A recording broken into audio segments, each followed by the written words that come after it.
Hello everyone to all of you, कैसे हैं आप सब। आई होप आप लोग स्वस्थ मस्त और अपने पढ़ाई में व्यस्त होंगे।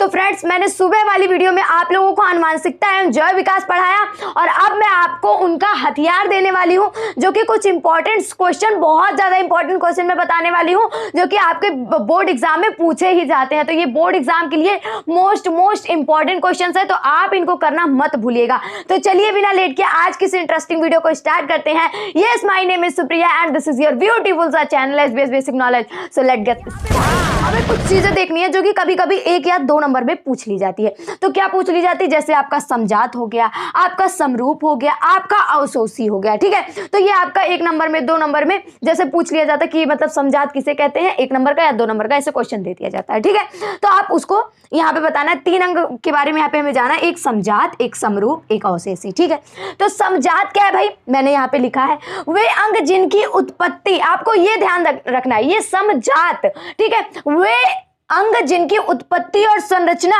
दोनों समान हो, मतलब उनकी जो संरचना है, कोई ऐसा जानवर है या फिर इंसान है जिनकी संरचना एक समान है परंतु कार्य अलग अलग है। परंतु क्या है? कार्य अलग अलग है। जैसे आप देखो, संरचना मनुष्य की ले लो आप, एग्जाम्पल मनुष्य आप यहां लिख सकते हो, एग्जाम्पल मनुष्य भी ले सकते हो। ठीक है, तो अब मनुष्य की क्या है? उत्पत्ति, चलो भाई ठीक है, और उनका संरचना, मतलब उनकी वो उत्पत्ति भी उसी तरह है और उनकी संरचना भी उसी तरह है। 2 कान, आंख, नाक, ये सब बराबर ही है ना। उसके बाद भी वो क्या है? उसके बाद भी जो उनका कार्य है वो क्या है? अलग है, डिफरेंट है। तो उसी को क्या कहेंगे? समजात कहेंगे। जैसे आप छिपकली और गिरगिट को ले लो, छिपकली और गिरगिट एक ही तरह लगते हैं कि नहीं? भाई आप कहोगे हाँ भाई बिल्कुल एक तरह, लेकिन उनके कार्य क्या है? उनके दोनों के कार्य एकदम अलग है, बिल्कुल डिफरेंट है, लेकिन है वो एक ही तरह। और मनुष्य भी है एक ही तरह, लेकिन उनके कार्य क्या है? अलग अलग है। समझ में आ गया? हाँ भाई बिल्कुल समझ में आ गया। और दूसरा क्या है? ये सब हथियार है, रख लो भाई, क्योंकि एग्जाम में काम आने वाले हैं। एग्जाम में आपके पूरे नोट्स पढ़ने की कोई जरूरत नहीं है, सिर्फ आप क्या करोगे? हथियार जो आपने लिखा रहेगा, नोट्स बनाए रहोगे, वही क्या करना रहेगा? फटाफट से रिवीजन कर लोगे 5-10 मिनट में और आप एग्जाम पे चले जाओगे। ठीक है, तो यहां पे आप देखते हैं समरूप। अब रूप की बात, सम मतलब समान, रूप मतलब उनका रूप क्या हो? समान हो। तो यहां भी यह कार्य में तो समान होता है, मतलब यहां पे समरूप का मतलब ये कार्य में तो क्या है? समान है भैया, मतलब कार्य एक ही तरह कर रहा, परंतु इनकी जो संरचना है भैया, इनकी संरचना क्या है? अलग अलग है। एग्जाम्पल क्या? चमगादड़ हो गया, तितली हो गया। अब आप क्या करते हो? जैसे चमगादड़ को देखते हो, तितली को देखते हो, तो उड़ तो रहा चमगादड़ भी, उड़ रहा तितली भी, लेकिन उनकी क्या है? उनकी जो संरचनाएं हैं वो अलग अलग है कि नहीं है? अलग है भाई। तितली में बहुत सारे, तितली तो इतनी सी तितली होती है और चमगादड़ आपका बड़ा होता है, एंड उनका रूप, रंग, मतलब सारी चीजें अलग होती है, माने तो संरचना अलग होती है। समझ में आ गया? सब मतलब समरूप मतलब। ठीक है, चलो भाई, एक आता है अवशोषी रंग, जो कि भाई बोर्ड में पूछा जाता है लुल्लू सा क्वेश्चन, लेकिन पूछा तो जाता ही है बोर्ड में। क्या है? वह अंग जिनका शरीर में कोई उपयोग ना हो, तो मतलब ऐसा अंग कोई हो जिनका हम शरीर में कोई उपयोग ना करते हो, वही क्या है आपका? वही आपका अवशेषी अंग। जैसे आपकी क्या थी? जैसे आपकी पूंछ थी, उसका आप यूज नहीं करते थे, धीरे धीरे वो चीजें क्या हो गई? समाप्त होने लगी। ठीक है, और यहीं पे आपका एक रहेगा, 1 मिनट, यहीं पे आपका एक रहेगा जीवाश्म। क्या? तो जीवाश्म में पूछा जाता है, जीवाश्म मतलब क्या हो गया? जीव मतलब जीवों का, आश्म मतलब जो दबी चीजें, जैसे कुछ क्या थे? जैसे कोई जानवर था, हम लोग थोड़ी ना देखे। आप डायनासोर को आप लोग देखे हो? आप कहोगे नहीं भाई नहीं देखे। फिर कैसे जान गए कि भाई डायनासोर भी कभी हुआ करते थे? वो इसलिए हम जान गए क्योंकि जीव आश्म मतलब वो जब जिंदा थे, उसके बाद वो क्या हुए? मरे। जो जिंदा है वो तो मरेगा ही, जब वो मरे तो उनकी जो हड्डियां थी वो नीचे आपकी क्या हो गई? हड्डियां नीचे दब गई, और जब दब गई, जब जीवों की उत्पत्ति हुई, सारी चीजें जब हुई, तो उनकी हड्डियां मिली, तो उनकी हड्डियों को चेक किया गया, तब उसी के माध्यम से हम क्या जान पाए कि इस जैसी चीजें भी हुआ करती थी। तो जीवाश्म यही है कि पृथ्वी पर दबे हुए इंसानों की क्या है? जो आश्म है, जो इंसानों की हड्डियां हैं वही मिली थी, उन्हीं को हम क्या कहते हैं? जीवाश्म कहते हैं। समझ में आ गया? चलो भाई, मजा आ गया बिल्कुल ही। ठीक है, तो चलिए और क्वेश्चंस को कर लेते हैं, तो इसको मिटाते हैं और बढ़ते हैं आगे। चलिए भाई, यहाँ पे कुछ इंपॉर्टेंट क्वेश्चंस को देख लेते हैं कि हमारा एमसीक्यू में इंपॉर्टेंट क्वेश्चन जो कि बार बार रिपीटेड है। ये जो मैं 10 क्वेश्चन करवा रही हूँ ये बहुत ज़्यादा इंपॉर्टेंट है, सो इसको मिस बिल्कुल मत करिएगा, ठीक है। और अगर आप इस सारे चीज़ों के आंसर दे रहे हो इस चैप्टर के, जितने भी मैंने यहाँ पे ये सारी चीज़ें मैंने पढ़ा रखी है वन शॉर्ट वीडियो में, आप जाके उसे देख लीजिए, ओके। एंड जितने भी ये क्वेश्चन मैं करा रही हूँ, अगर आपने इस चैप्टर को सही से पढ़ा है तो लुल्लू सा क्वेश्चन आप 2 मिनट में करके इसको रख दोगे, ठीक है। तो चलिए देखते हैं किसको कितना है पावर, ठीक है। यहाँ पे क्या है, एक संकर क्रॉस का फिनोटाइप अनुपात। अब एक संकर क्रॉस किसमें होता था भाई, एक तो आपका F1 पीढ़ी में होता था, एक तो आपका F2 में होता, मतलब एक आपका प्रभाविता के नियम भी में होता था एंड पृथक्करण के नियम भी होता था।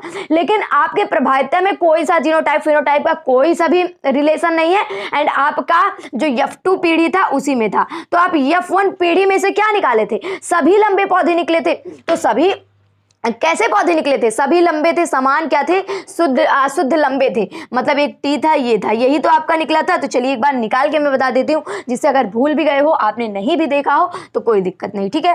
फिलहाल आप उसको इन डिटेल में देखना चाहते हैं तो फटाफट से जाइए, मैंने लिंक डिस्क्रिप्शन में दे रखा है, ठीक है। अब यही मैं क्या करूँगी, यहाँ पे रखूँगी, यही चीज़ यहाँ पे रखूँगी, आपके हमारे F1 पीढ़ी से आया है, ठीक है। F1 पीढ़ी से लेने पर जैसे मैथ में ले रहे हैं ना, उसे इसी तरह से यहाँ भी ले रहे हैं, ठीक है। और यहाँ भी आपका टी हो गया, यहाँ पे। चलो अब भाई करा लेते हैं क्रॉस। जब इनका इनसे मल्टीप्लाई कराए तो टी मिला, इनका इनसे कराए तो टी स्मॉल टी, इनका इनसे कराए स्मॉल टी, ये टी, उसके बाद जब इससे करवाए तो ये स्मॉल टी, तो ये सारी चीजें मिली। अब ये क्या पूछ रहा है, ये पूछ रहा है जीनोटाइप अनुपात। क्या पूछ रहा है, जीनोटाइप अनुपात, मतलब आपका इसमें से शुद्ध लंबा कितना निकला। तो आप देखोगे तो शुद्ध लंबा आपका ये निकला, शुद्ध लंबा आपका 1 निकला, एंड आपका अशुद्ध लंबा कितना निकला, तो आप कहोगे 1 2 भाई 2 निकला। अब आप कहोगे अशुद्ध बौना कौन निकला, शुद्ध बौना, तो अब आप कहोगे 1 निकला। तो यही इनका अनुपात हो गया, जीनोटाइप का अनुपात यही है। तो यहाँ पे आप लिखोगे 1 अनुपात 2 अनुपात 1, समझ में आया, सॉर्टेड है बिल्कुल। एंड आपका फिनोटाइप, फिनोटाइप का मतलब लंबा हो या फिर छोटा हो, इससे मतलब नहीं, लेकिन लंबे को लंबे वाले कैटेगरी में रखा, चाहे वो शुद्ध हो या फिर अशुद्ध हो। तो ये तीनों क्या है, ये तीनों आपके लंबे हैं, इनको एक कैटेगरी में रख दीजिए, माने तो 3 अनुपात, और ये आपका अलग है, बेचारा रो रहा है, 3 अनुपात 1। तो आपका फिनोटाइप अनुपात कितना हो गया, 3 अनुपात 1। समझ में आया, चलो भाई समझ में आ गया, इसको मिटा देते हैं क्योंकि सारे क्वेश्चंस को यहाँ पे हमें समझाने हैं आप लोगों को, ठीक है। एंड नेक्स्ट क्वेश्चन क्या कह रहा है, पढ़िए फटाफट, कि भाई द्विसंकर क्रॉस का फिनोटाइप आपको बताना है। कि द्विसंकर क्रॉस, अब मैंने आपको बताया था मेंडल ने कितने नियम दिए थे, अब आप कहोगे भाई 3 नियम दिए थे, प्रभाविता का, पृथक्करण का, और चौथा तीसरा आपका स्वतंत्र अवयव का।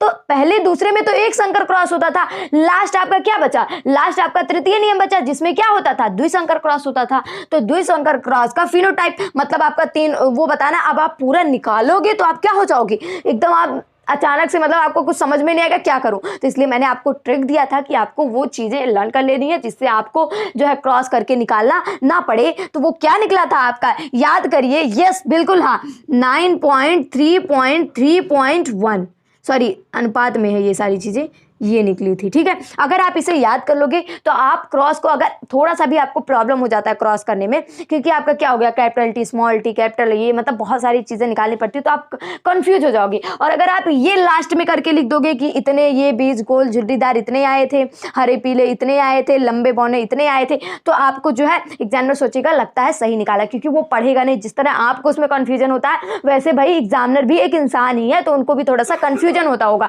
तो वो डायरेक्टली आपका जो है ये चीज देखता है, ठीक है, समझ में आ गया। चलो भाई नेक्स्ट क्वेश्चन क्या है, प्रभावी और अप्रभावी में अंतर बताइए। अब प्रभावी क्या है, तो मैंने आप लोगों को कल बताया था कि भाई प्रभावी जो होता है और जो अप्रभावी होता है, 2 नंबर के क्वेश्चंस ये आते हैं। क्या है कि जो भी क्या, जैसे प्रभावी है, अगर आपके सामने कोई लंबा सा लड़का खड़ा कर दिया जाए और वो मोटा सा रहे और आप छोटे से बौने से हैं, ठीक है, और जब यहाँ पे पतले से भी हैं, अब मैंने कहा इसमें से प्रभावी कौन है, कौन किस पर हावी है, कौन किसको दिखा रहा, कौन किसको नहीं दिखा रहा।